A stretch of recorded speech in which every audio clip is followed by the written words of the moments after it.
After the 4:30 Mass, we're going to have a chili dog supper for everyone.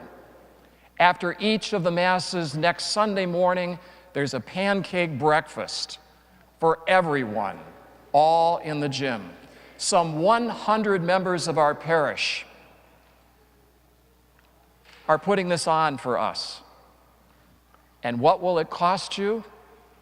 Only your time. It's absolutely free. So come hungry next weekend. Are you sure you really want me? Yes, we do.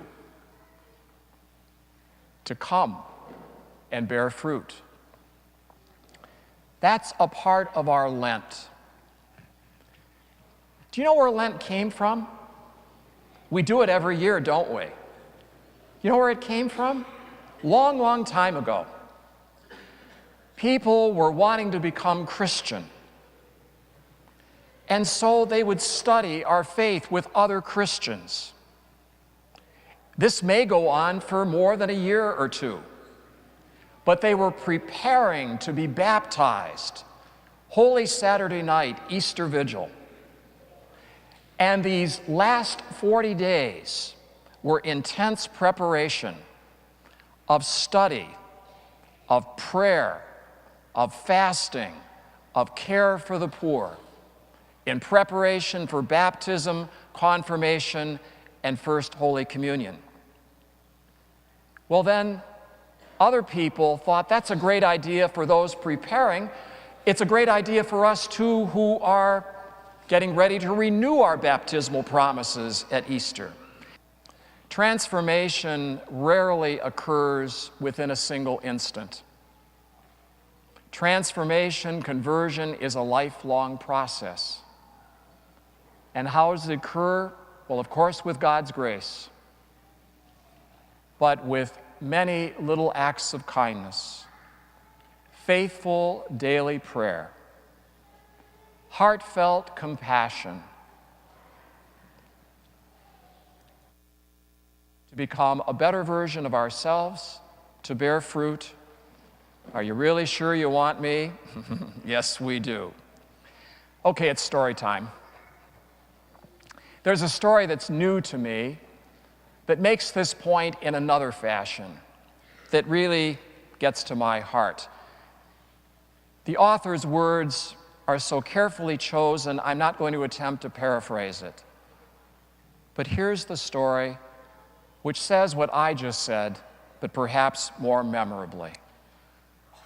It's a story of a night shift taxi cab driver who on a late August night picked up a woman.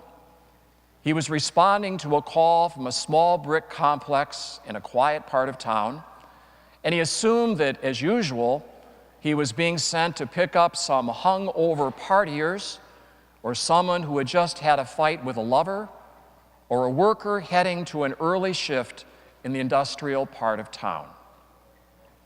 When he arrived at 2:30 in the morning, the building was dark except for a single light in a ground floor window. Now, under the circumstances, most taxi cab drivers would just honk once or twice, wait a minute, and then drive away. But this cabbie was different. He'd seen too many impoverished people who depended on taxis as their only means of transportation, or people who needed assistance. So he got out, walked to the door, and knocked. "Just a minute," answered a frail, elderly voice.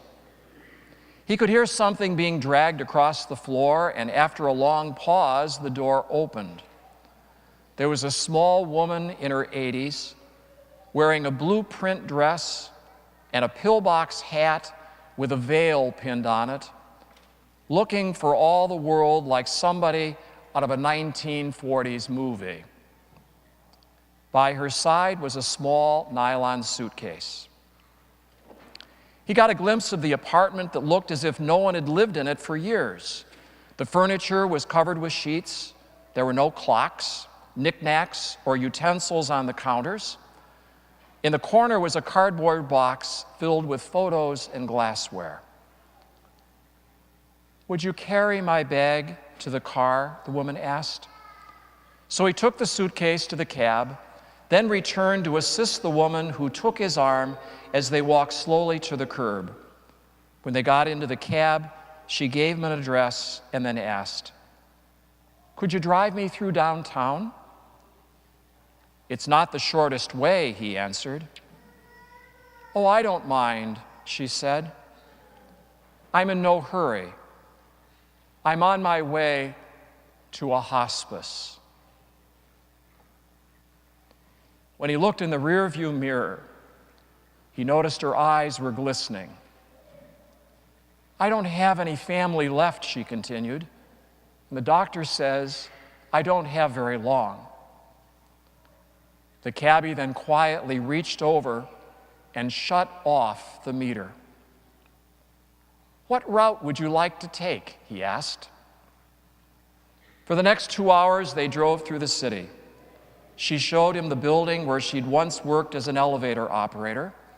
They drove through the neighborhood where she and her husband had lived when they were newlyweds. They pulled up in front of a furniture warehouse that had once been a ballroom where she'd gone dancing as a girl. Sometimes she'd ask the cabbie to slow down in front of a particular building or corner and would sit staring into the darkness, saying nothing. As the first hint of sun was lighting up the horizon, she suddenly said, "I'm tired. Let's go now." They drove in silence to a small convalescent home. 2 orderlies came out to the cab. They were solicitous and intent, watching her every move. They were obviously expecting her. The cabbie opened the trunk and took the small suitcase to the door. The woman was already seated in a wheelchair. "How much do I owe you?" she asked, reaching into her purse. "Nothing," he said. "Well, you have to make a living," she protested. "There are other passengers," he responded. Almost without thinking, he bent over and gave her a hug. She held him tightly.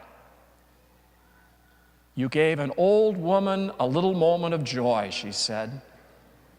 "Thank you." He squeezed her hand and then walked into the dim morning light. Behind him, a door shut. It was the sound of the closing of a life. And the taxi cab driver went on to say, "I didn't pick up any more passengers that shift. I drove aimlessly, lost in thought. For the rest of that day, I could hardly talk. What if that woman had gotten an angry driver or one who was impatient to end his shift? What if I'd refused to take the run or had honked once and then driven away? On a quick review, I don't think that I've done anything more important in my life." And the cab driver added, "We're conditioned to think that our lives revolve around the great moments. But truly great moments often catch us unaware, beautifully wrapped in what others may consider a small one." Transformation is the goal of Lent. And with God's grace, it's the small acts that get us there. They are the ones that help us to bear fruit. Are you sure you really want me? Yes. Yes, we really want you.